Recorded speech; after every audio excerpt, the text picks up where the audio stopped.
Hi everybody, this is how to solve question number 619707 on atplquestions.com. This is regarding GNAV. The reason I wanted to make this video was because this question seems to have quite a popular complaint, is that everyone's assuming that EASA needs to tell people that the pilot has already corrected his initial track error. But in reality, I think this is more of a case of people not reading the question carefully and understanding what is actually being asked.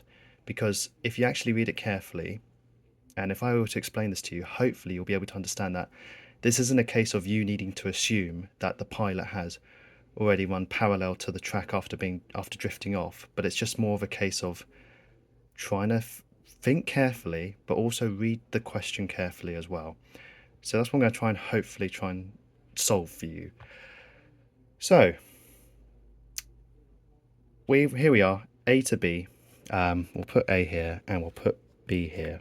So 45 nautical miles there, and in order to arrive at B, the pilot should follow a track of what? Now that should be the first given. You are being asked to fly a track, not a magnetic heading, not a true heading, but a track.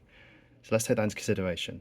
So we know that the planned track is 278 degrees. So we can just put 278 degrees here just to really illustrate that that's the track that is flying down here.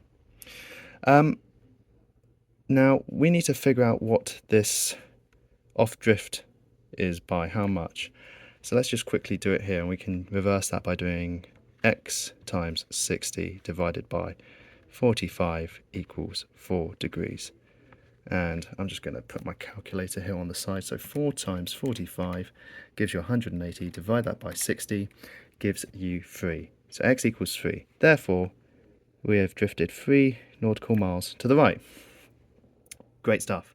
So we can use that to figure out the closing angle here.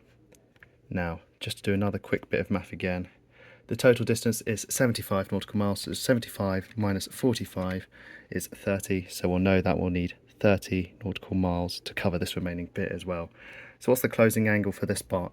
Well, let's do it here. 3 times 60, divide that by 30, 6 degrees.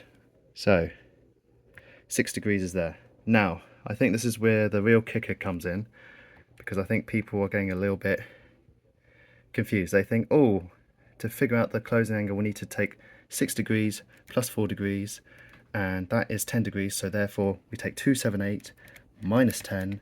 It gives us the answer of 268. 268 must be the answer, right? No. Again, read the question carefully. They are asking for the track, not a magnetic heading, not a true heading, a track. So this track is 278 degrees.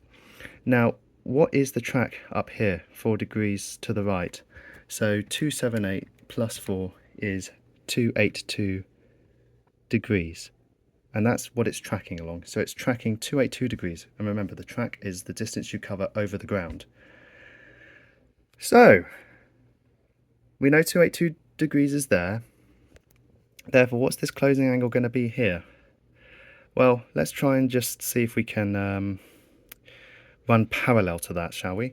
So running parallel to the heading is 278, because we already know that from here. 278 is the track.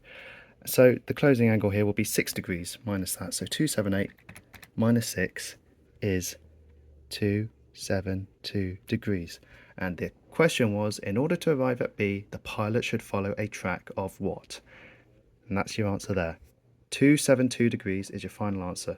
So again, this is a case of reading the full question and making sure you understand what they're asking you. This isn't a case of you need to assume that the pilot is running parallel to the original track, because if you think about it, this is just a track over a distance over the earth. This is not about heading where you have to take into consideration drift or like wind correction angle. This is just a case of what's the track over the ground. So if you're heading track 282, what's the track you've got to follow there to get to B? It's a case of 272. I hope that helps, makes things a little bit clearer. If not, please let me know in the comments below. And if there's something I've done outrageously incorrectly or something wrong, then please let me know, because it'd be good to learn.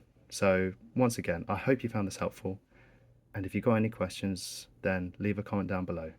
Thanks for watching and good luck.